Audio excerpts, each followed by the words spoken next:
ബീന, ഒരു ചെറിയ മഴ പെയ്താൽ മുങ്ങുന്ന നഗരമാണ് കൊച്ചി. അത് പണ്ടേയുള്ള ഒരു കൊച്ചിയെ പറ്റിയുള്ളൊരു ശാപവാക്കാണ്. എങ്കിലും നമുക്കറിയേണ്ടത് എന്താണ് നിലവിലെ കൊച്ചിയിലെ മഴ സാഹചര്യം? അവിടെ മഴ ഇപ്പോഴും തുടരുകയാണോ? എന്തൊക്കെ ഈ മഴ നിർത്താതെ പെയ്ത മഴയിൽ എന്തൊക്കെ നാശനഷ്ടങ്ങളാണ് രേഖപ്പെടുത്തിയത്? നിലവിൽ എവിടെയാണ് ബീന റാണി ഉള്ളത്?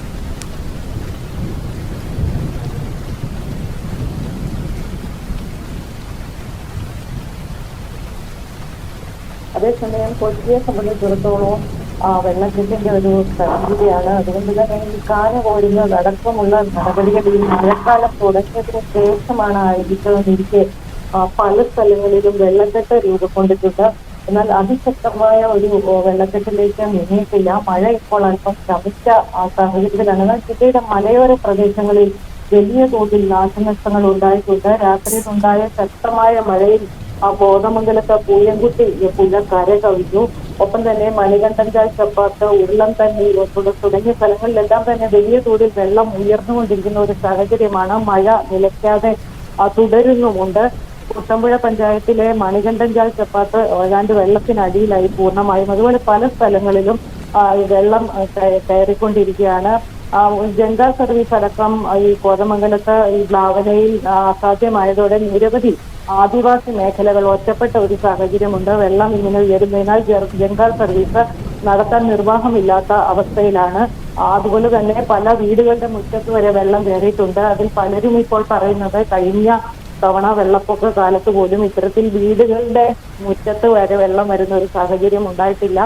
ഇപ്പോൾ വീടിനുള്ളിൽ നിന്ന് പുറത്തിറങ്ങാൻ പറ്റാത്ത ഒരു സാഹചര്യത്തിലാണ് അവിടെയുള്ള ആളുകൾ ഉള്ളത്. അതോടൊപ്പം തന്നെ ചിലയിടങ്ങളിൽ റോഡുകൾ വെള്ളത്തിൽ മുങ്ങി ഗതാഗതം തടസ്സപ്പെട്ട ഒരു സാഹചര്യം നിലനിൽക്കുന്നുണ്ട്. മൂവാറ്റുപുഴയിലേക്ക് വന്നാൽ മൂവാറ്റുപുഴയാറിൽ ജലനിരപ്പ് അപകട നിരപ്പ് പിന്നിട്ടു എന്നാണ് ഇപ്പോൾ അറിയുന്നത്.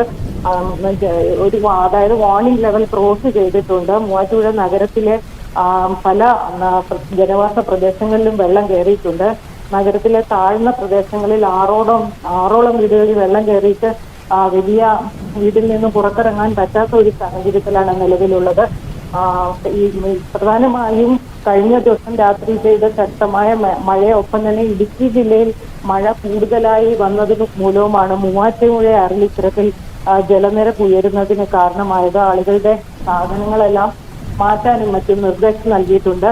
സുരക്ഷിതമായ സ്ഥലത്തേക്ക് ആളുകളെ മാറ്റി പാർപ്പിക്കാനുള്ള നടപടികളും തുടങ്ങിയിട്ടുണ്ട്. എന്തായാലും എറണാകുളം നഗരത്തിൽ മഴ അല്പം ശമിച്ചെങ്കിലും മറ്റു പ്രദേശങ്ങളിൽ ഇതുമായി ബന്ധപ്പെട്ട നാശനഷ്ടങ്ങൾ വളരെ അധികമാണ്. ചില മേഖലകളിൽ ചെറിയ തോതിൽ ഉരുൾപൊട്ടൽ ഉണ്ടായതായി റിപ്പോർട്ടുകളുണ്ട്. ഗുരുതര സാഹചര്യങ്ങളൊന്നും തന്നെ അവിടെ ഒന്നും റിപ്പോർട്ട് ചെയ്തിട്ടില്ല. അതേസമയം ഇത്തരത്തിൽ ആളുകൾ വീടുകളിനുള്ളിൽ കുടുങ്ങി കിടക്കുന്ന ഒരു സാഹചര്യം നിലവിലുണ്ട്. അതാണ് നിലവിൽ ഇപ്പോൾ എറണാകുളം ജില്ലയിലെ സാഹചര്യം. ശരി ബീന, വിവരങ്ങൾ വ്യക്തമാണ്. കൊച്ചിയിലും ഗുരുതരമായ മഴ സാഹചര്യമാണ് ഉടലെടുത്തിരിക്കുന്നത്. പലയിടങ്ങളിലും വെള്ളക്കെട്ട് രൂപപ്പെട്ടിട്ടുണ്ട്. മൂവാറ്റുപുഴയിലടക്കം വലിയ രീതിയിൽ വെള്ളപ്പൊക്കം രൂപപ്പെട്ടിട്ടുണ്ട്.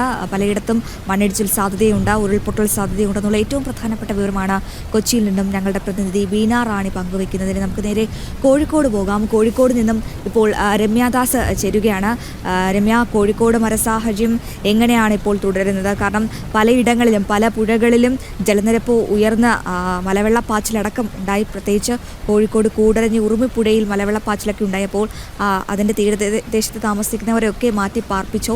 എങ്ങനെയാണ് അവിടെ രക്ഷാപ്രവർത്തനം തുടരുന്നത്? വരും മണിക്കൂറുകളിൽ കോഴിക്കോട് മഴ കനക്കുമെന്നാണോ നമുക്ക് ലഭിക്കുന്ന മുന്നറിയിപ്പ് രമ്യ?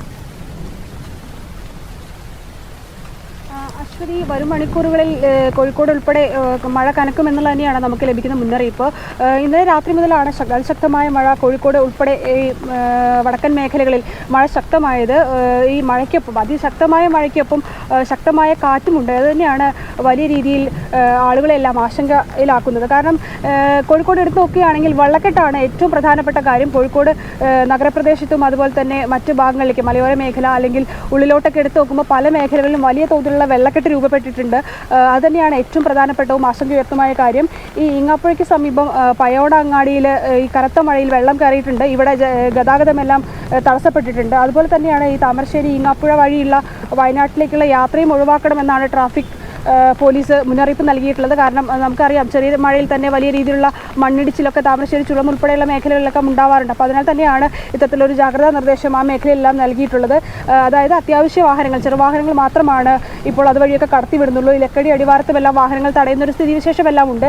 ഇതുപോലെ തന്നെ കൂടരഞ്ഞി ഉറുമിപ്പുഴയിലും വലിയ രീതിയിലുള്ള മഴവെള്ളപ്പാച്ചിൽ ഉണ്ടായിട്ടുണ്ട്.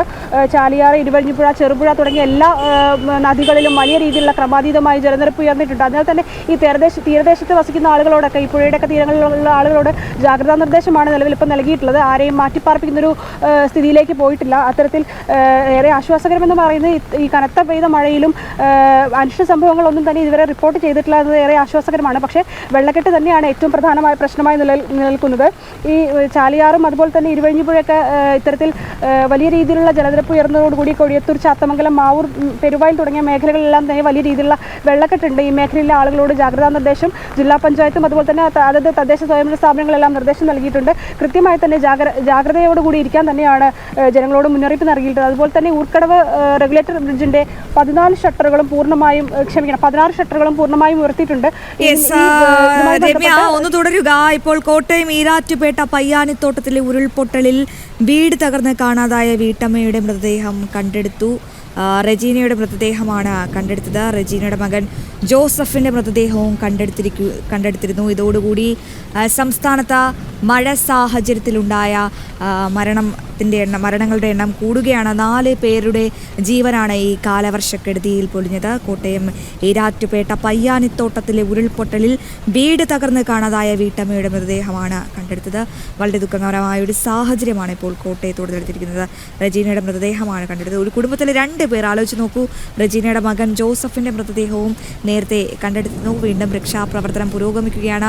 മണ്ണിനടിയിൽ ഇനി ആരെങ്കിലും കുടുങ്ങിക്കിടക്കുന്നുണ്ടോ എന്നതടക്കമുള്ള കാര്യങ്ങളിൽ കൂടുതൽ വ്യക്തത നമുക്ക് ആവശ്യമാണ്. എന്തായാലും വീണ്ടും രമ്യയിലേക്ക് തന്നെ പോകാം. രമ്യ, എങ്ങനെയാണ് അവിടുത്തെ മഴ സാഹചര്യം? നിലവിൽ മറ്റ് ആശങ്കാജനകമായ സംഭവങ്ങളൊന്നും അവിടെ ഉണ്ടായിട്ടില്ല. എങ്കിൽ കൂടിയും നമ്മൾ കരുതി തന്നെ ഇരിക്കണം. എന്താണ് കോഴിക്കോട് മഴ സാഹചര്യം?